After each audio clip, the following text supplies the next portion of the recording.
for ourselves, tapping into the energies and dealing with people, places, and things.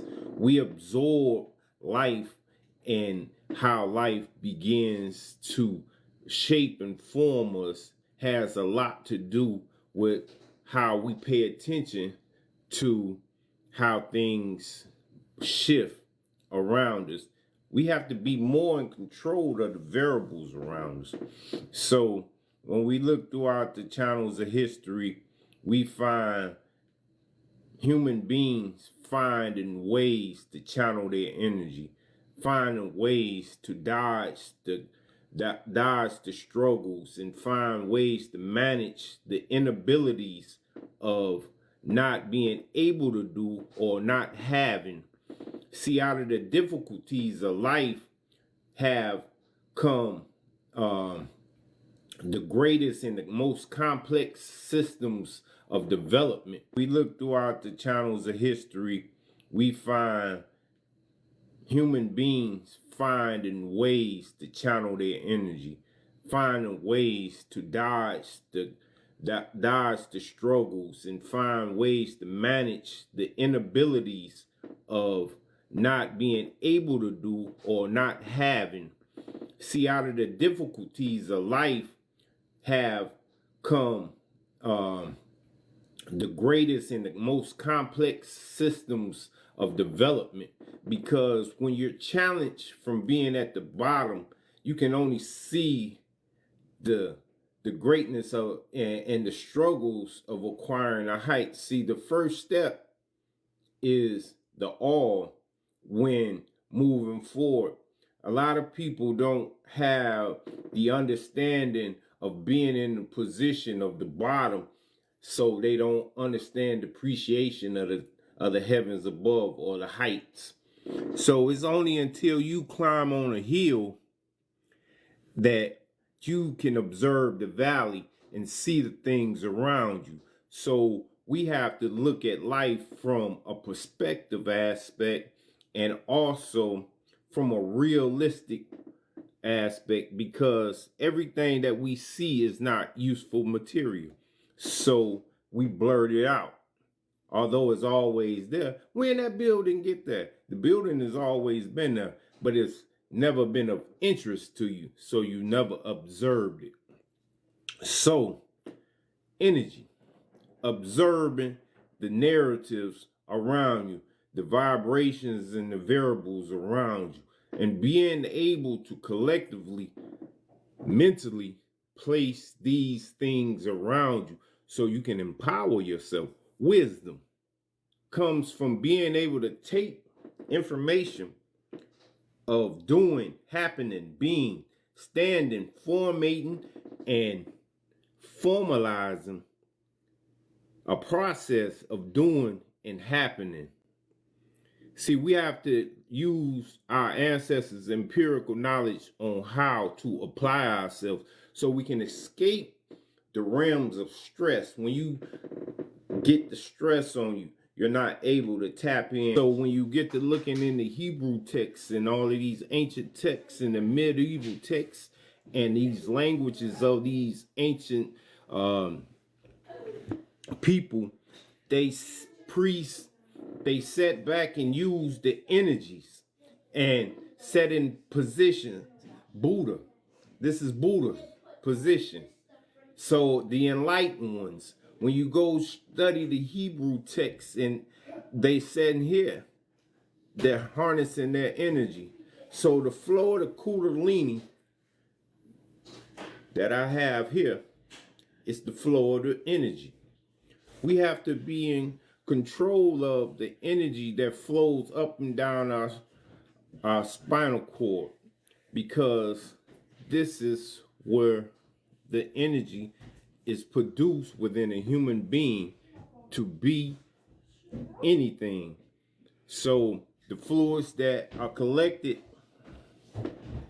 as within your cerebral cortex is the substance. All that you have within that substance that flows around your cerebral cortex. See, it says the heaven, the kingdom of God sits on many waters.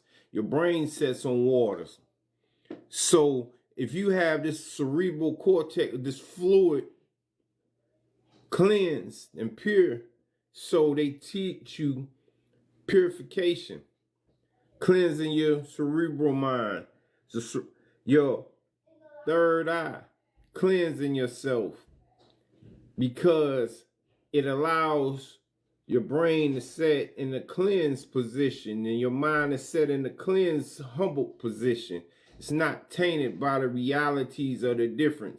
So Dr. Sebi came with a reality in his teachings of herbs, taking out all of the toxicities within inside of the body that made your brain be clouded. So he gave you herbs in the diet. So when you clean yourself up, shave, or put on some clothes, you feel a different form of energy from yourself, personality and being. Self-esteem is what is characterized in the Western terminology. So we transfer energy into a mood, a mode, a being, a preference. So they sell it to you because now they selling healthcare now because they're trying to control and push the energy patterns within the human body.